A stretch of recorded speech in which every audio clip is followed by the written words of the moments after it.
याचा अर्थ हेच आहे की आपण जेव्हा स्वतःला ओळखू, ओम म्हणजे काय? ओम म्हणजे दोन शब्द येतात. ओम म्हणजे एक आहे अहम आणि दुसरे मम. मी कोण आणि माझं काय? तर मी आत्मा आहे आणि माझे शरीर आहे. तर मी आत्मा शांत स्वरूप आहे, हे माझं स्वधर्म आहे. जेव्हा आपण ह्या ओम शांतीच्या अर्थाला समजून घेतो तेव्हा खरोखर आपल्या जीवनात स्थायी शांती प्राप्त होते. तर हे जे प्रजापिता ब्रह्माकुमारी ईश्वरीय विश्वविद्यालय आहे, हे विद्यालय होती भारत. जेव्हा जेव्हा धर्माची अतिग्लानी होते तेव्हा तेव्हा मी या भारत भूमीवर अवतरित होतो आणि मी येऊन अधर्माचा विनाश आणि सत्य धर्माची स्थापना करतो. सत्यनारायणाच्या कथामध्ये पण आपण ऐकत असतो की साधारण बुढे ब्राह्मणाच्या तनामध्ये भगवंत येऊन सत्यनारायणची कथा करतात. म्हणजेच नराला श्री नारायण आणि नारीला श्री लक्ष्मी बनवतात कथा करून. कथा अर्थात जे या धर्तीवर पहिले होऊन गेलं त्याबद्दल माहिती. पण हे विद्यालय आहे तर त्याचा उद्देश म्हणजे परंतु आज मानव स्वतःला विसरून देह समजायला लागला आणि त्यामुळे तो कर्मेंद्रियांचा गुलाम बनला आणि म्हणून जीवनामध्ये अनेक समस्या निर्माण झाले. म्हणूनच ईश्वराला आता मानवाला पुन्हा दुःखातून मुक्त करून सदाकाळसाठी सुखी बनवण्याचं कार्य करायचं आहे आणि त्याच्यासाठी ते या धर्तीवर येऊन ज्ञानाचे सागर परमात्मा येऊन ज्ञान अमृत पान करवतात. तर परमात्मा येतात तरी कसे? तर ते एक साधारण मानव शरीराचा आधार घेतात. त्यांचं नाव ठेवतात प्रजापिता ब्रह्मा. या धर्तीवर जे भक्त भारतवासी भक्त आत्मा आहे, भक्ती कशासाठी करतात की कधी ना कधी भगवंत आपल्याला भेटणार. भक्तांना आश असते की भक्तीचं फळ आहे भगवंताची प्राप्ती, भगवंताद्वारे ज्ञानाची प्राप्ती आणि ज्ञानाने होते सद्गती म्हणजे सदाकाळसाठी दुःखातून मुक्ती. त्याच्यासाठी भक्ती करतात. तर भक्तीचं फळ देण्यासाठी भगवंत या धर्तीवर अवतरित झाले आहेत. त्यांना या धर्तीवर येऊन आज 90वी महाशिवरात्री 90वी साजरी होत आहे. 90 वर्ष झालेली आहेत आणि ब्रह्माचं आयुष्य किती सांगितलेलं आहे? 100 वर्ष. तर तुम्ही विचार करा की किती थोडी वेळ आता राहिलेली आहे. तर हे विद्यालय याच्यासाठी स्थापन झाले की दुःख अशांतीची दुनिया, रोग शोकची दुनिया, अशा वेळेस परमात्मा जे सर्व मानव आत्म्यांचे परमपिता आहेत त्यांना सर्व प्रार्थना करतात कि हे दुख हरता सुख करता प्रभु आओ, आकर हमें दुखों से छुड़ाओ. हे पतित पावन परमात्मा ह्या धर्तीवर या आणि आम्हाला पतितापासून पावन बनवा. तर भक्तांची जी पुकार आहे त्या पुकारावर भगवंताने येऊन भक्तांची इच्छा पूर्ण केली. अर्थात त्यांना ज्ञान प्राशन केलं, ज्ञान अमृत पान करवलं आणि मनुष्याला नरापासून श्री नारायण, नारीपासून श्री लक्ष्मी बनवलं. 5000 वर्षा पहिले भगवंत या धर्तीवर आले होते. त्यांनी हे ज्ञान अमृत पान करवलं होतं. आता पुन्हा तीच वेळ आलेली आहे. म्हणूनच गीतेमध्ये सांगितलंय यदा यदा ही, जेव्हा जेव्हा धर्माची ग्लानी होते तेव्हा तेव्हा मी या धर्तीवर अवतरित होतो. 5000 वर्षाचं हे सृष्टी नाटक आहे आणि 5000 वर्षांनी पुन्हा हे पुनरावृत्त होत असतं. तर ही खूप खूप आनंदाची गोष्ट आहे भारतवासियांसाठी खास. कारण भारतच पहिले स्वर्ग होतं आणि भारतच आज नरक बनलेला आहे. आपणच पहिले नरापासून श्री नारायण, नारीपासून श्री लक्ष्मी देवपदांचे अधिकारी होतो. आपण देवी देवतांच्या रूपात भूमिका केली होती या धर्तीवर आणि आत्मा पुनर्जन्म घेत घेत आज साधारण मनुष्य रूपात आलेली आहे.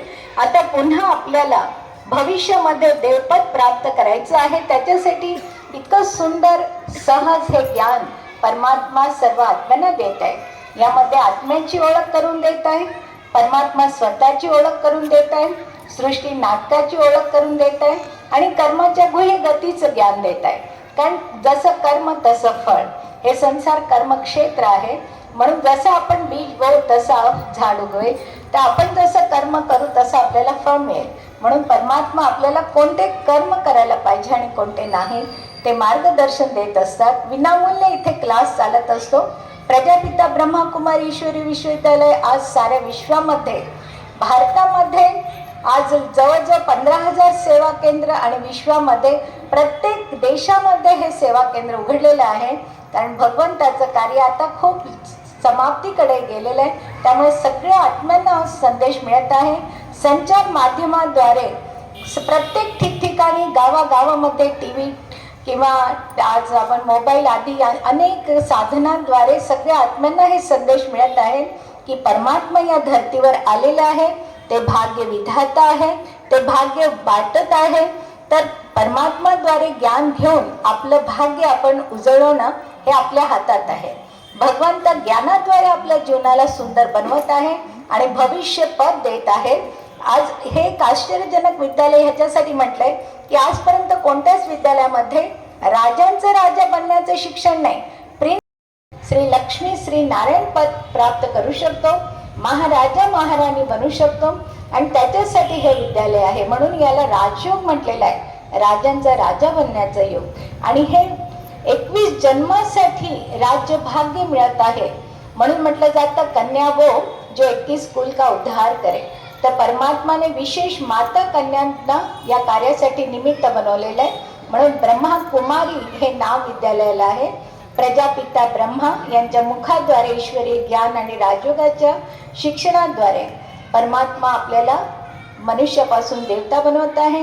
तर हिस्ट्री जॉग्रफी या विद्यालयात शिकवली जाते की भारत पहिले कसं होतं, नंतर काय घडलं, आता काय घडतंय, पुन्हा आता भविष्य काय आहे. तर हे सर्व मार्गदर्शन या विद्यालयात मिळतं. सप्ताह कोर्स इथे होतो.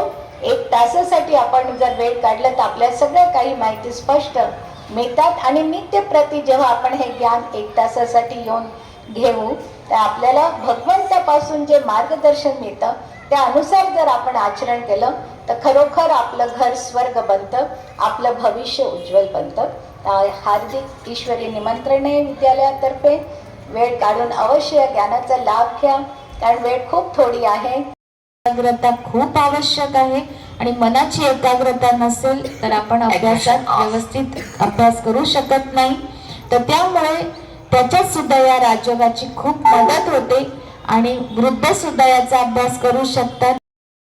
देव या अलग अलग नावाने त्याला आठवण करतो आहे, पण त्याचा यथार्थ खरा परिचय कोणालाच नाहीये. तो जसे आपण आत्मा ह्या शरीरात आहे निराकार ज्योतिर्बिंदू स्वरूप, तसे परमात्मा पण निराकार ज्योतिर्बिंदू स्वरूप आहे. आपण हे शरीर धारण केलेलं आहे. आपण जन्म मरणाच्या चक्रात आलो, पण परमेश्वर पिता जन्म मरणाच्या चक्रात येत नाही. तर शरीर नाहीये त्यांना, आपण शरीर धारण करतो, पण ते आहे खरोखर निराकार स्वरूप ज्योतिर्बिंदू स्वरूप. जसं आपलं शरीराचं नाव सगळं आपल्या आई वडिलांनी ठेवलंय, पण परमात्मा पित्याचं नाव काय आहे?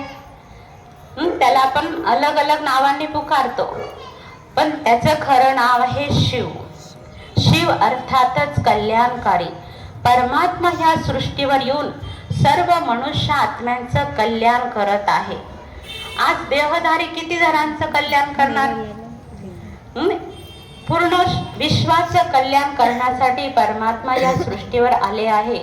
म्हणून त्याचं नाव हे शिव कल्याणकारी. तो परमात्मा पिता आहे, निराकार रूप बिंदू रूप आहे.